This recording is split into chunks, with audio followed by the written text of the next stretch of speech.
శ్రీకాంత్ గారిని మాట్లాడవలసిందిగా రిక్వెస్ట్ చేస్తున్నాము.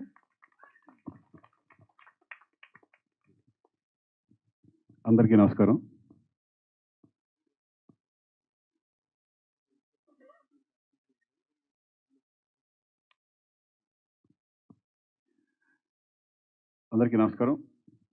కరెక్ట్గా 27 years అంటే 1999 అనుకో రిలీజ్ అయిన సినిమా నాకు బాగా గుర్తు. ఎందుకంటే అంతకుముందు సినిమాలు నాకు కొన్ని డిసప్పాయింట్ అయినాయి. తర్వాత రామానాయుడు గారు పిలిచి ఇలా చంద్రమహేష్ దగ్గర ఒక సబ్జెక్ట్ ఉంది, చాలా బాగుంది, పోసాని కృష్ణమురళి సబ్జెక్టు విన్నాను, చాలా బాగుంది శ్రీకాంత్ నీకు అని చెప్పగానే ఇంకా ఆ టైంలో అసలు సబ్జెక్ట్ గురించి నాకు అనవసరం, నేను చేస్తున్న సినిమా నేను అన్నాను నేను. ఎందుకంటే ఆ బ్యానర్లో చేయడం, అలాగే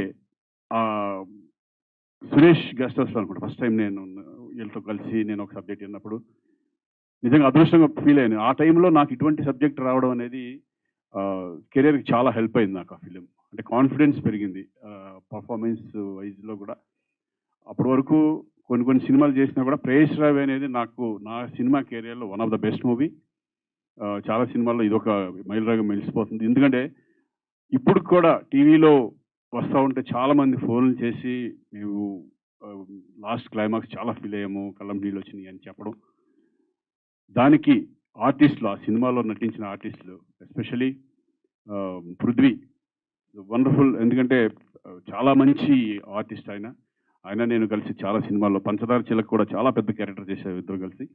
wonderful artist, wonderful human being, ఒక మంచి ఫ్రెండ్.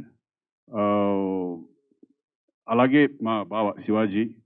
నిజంగా ఆ రోజు రామానాయుడు గారు కనుక శివాజీరాజు వద్దంటే చాలా మిస్ అయిపోయేవాళ్ళం సినిమాకి. ఎందుకంటే అటువంటి ఒక ఊపిరి, ఆ లాస్ట్ క్లైమాక్స్ చేసిన పర్ఫార్మెన్స్ కానీ, ఆ గాజులు పడే సీన్స్ దగ్గర నుంచి సినిమాని ఒక ఎలివేట్ చేసే క్యారెక్టర్స్, ఓన్లీ హీరో హీరోయిన్లే కాదు, ఒక సపోర్ట్ క్యారెక్టర్ కూడా ఎలివేట్ చేసిన సీన్స్ పండుతాయి. అటువంటి దాంట్లో శివాజీ ఎక్స్ట్రాడినరీ పర్ఫార్మెన్స్. ఒక రకంగా నేను అన్నాను, రే బాబా నేను కాదు చేసింది, అక్కడ నువ్వే మమ్మల్ని లేపేవు సినిమాలో ఒక హీరోగా అని చెప్పడం జరిగింది. వండర్ఫుల్, ఒక మంచి ఆర్టిస్టులు దాంట్లో పడ్డం. అలాగే మ్యూజిక్ శ్రీలేఖ గారు, మీది ఫస్ట్ సినిమా అదే అంతకుముందు చేసే తాజ్మహల్ మర్చిపోయాను, అది నాదే, అదే తాజ్మహల్ తర్వాత అవును ప్రేయస్ రావే. వండర్ఫుల్, మీ 2 సినిమాలు మంచి మ్యూజిక్ ఇచ్చారు. ఇప్పటికీ కూడా కొన్ని రీల్స్ చూస్తుంటే నీకోసం మేము ఎక్కడ నడిచి వెళ్ళినా ఆ సాంగ్ వేయడు, లేకపోతే నేను మా మిసెస్ కలిసి వెళ్తుంటే ఆ సాంగ్ వేయడు, లేకపోతే ఏ హీరోయిన్ పక్కన ఉంటే ఆ సాంగ్ వేసాడు, జరుగుతూ ఉంటుంది. ఎందుకంటే అలా నిలబడిపోతాయి కొన్ని సినిమాలు, కొన్ని సాంగ్స్ అలా నిలబడిపోతాయి ఎన్ని డెకేడ్స్ అయినా సరే. అలాగే మెయిన్ చంద్రమహేష్ గురించి చెప్పాలి. The first time director. ఆ రోజు 2 రోజులు చూడగానే నాకు అర్థమైపోయింది, టెక్నికల్గా ఈజ్ వెరీ స్ట్రాంగ్, వెరీ అతను ఏమనుకున్నాడో అది చేయడం అనేది చాలా ఇంపార్టెంట్. ఎందుకంటే ఇక్కడ పెద్ద పెద్ద ఆర్టిస్టులు ఉన్నారు, అతను కొత్త డైరెక్టరు, ఆ భయం లేకుండా తను అనుకున్నట్టు చేయగలిగాడు ఆ సినిమా. అందుకే ఈరోజు ఆ రిజల్ట్ అంత బాగా వచ్చింది. అప్పుడే అనుకున్నాడు చాలా పెద్ద డైరెక్టర్ అవుతారు చంద్రమహేష్, డెఫినెట్గా మంచి డైరెక్టర్, పెద్ద డైరెక్టర్ మీరు.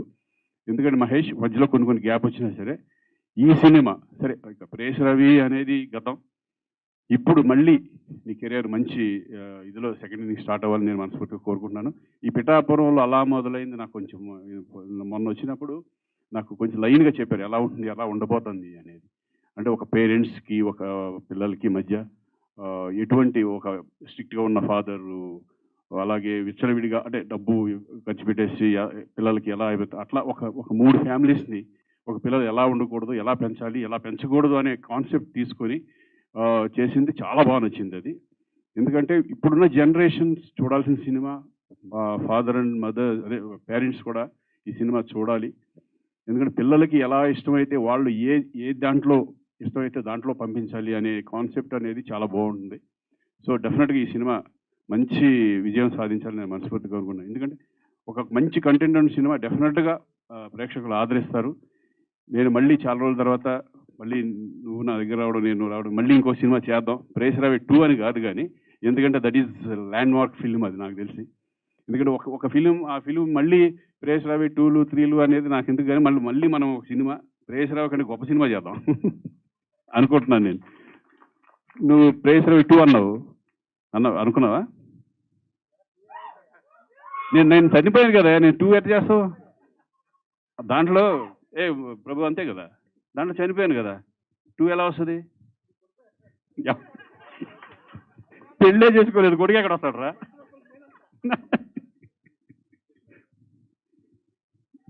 ఇంకో కథ ఎందుకుని ప్రేయర్ 2 అని పెడదాం అట్లాగా. సెకండ్ అంటే హౌ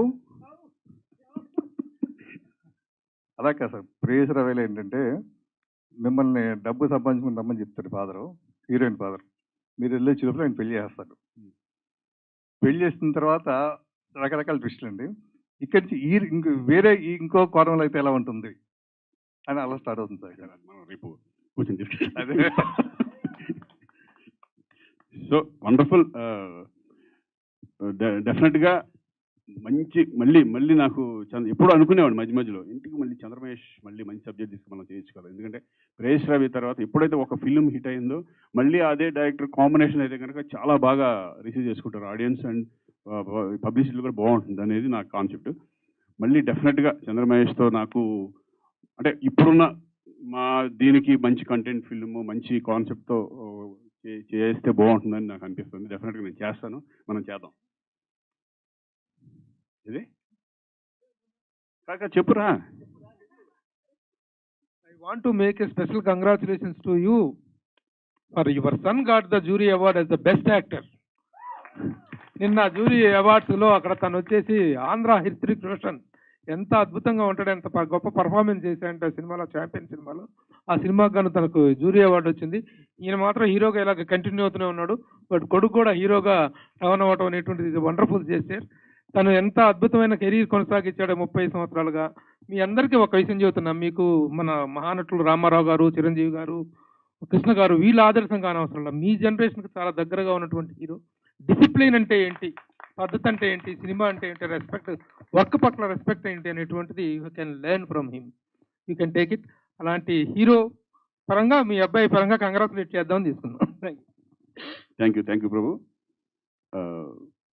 అలాగే మీరు కూడా ఇక్కడున్న అంత యంగ్స్టర్స్ చాలా అంటే ఇక్కడ కావాల్సింది అంటే డెడికేషన్ అనేది చాలా ఇంపార్టెంట్.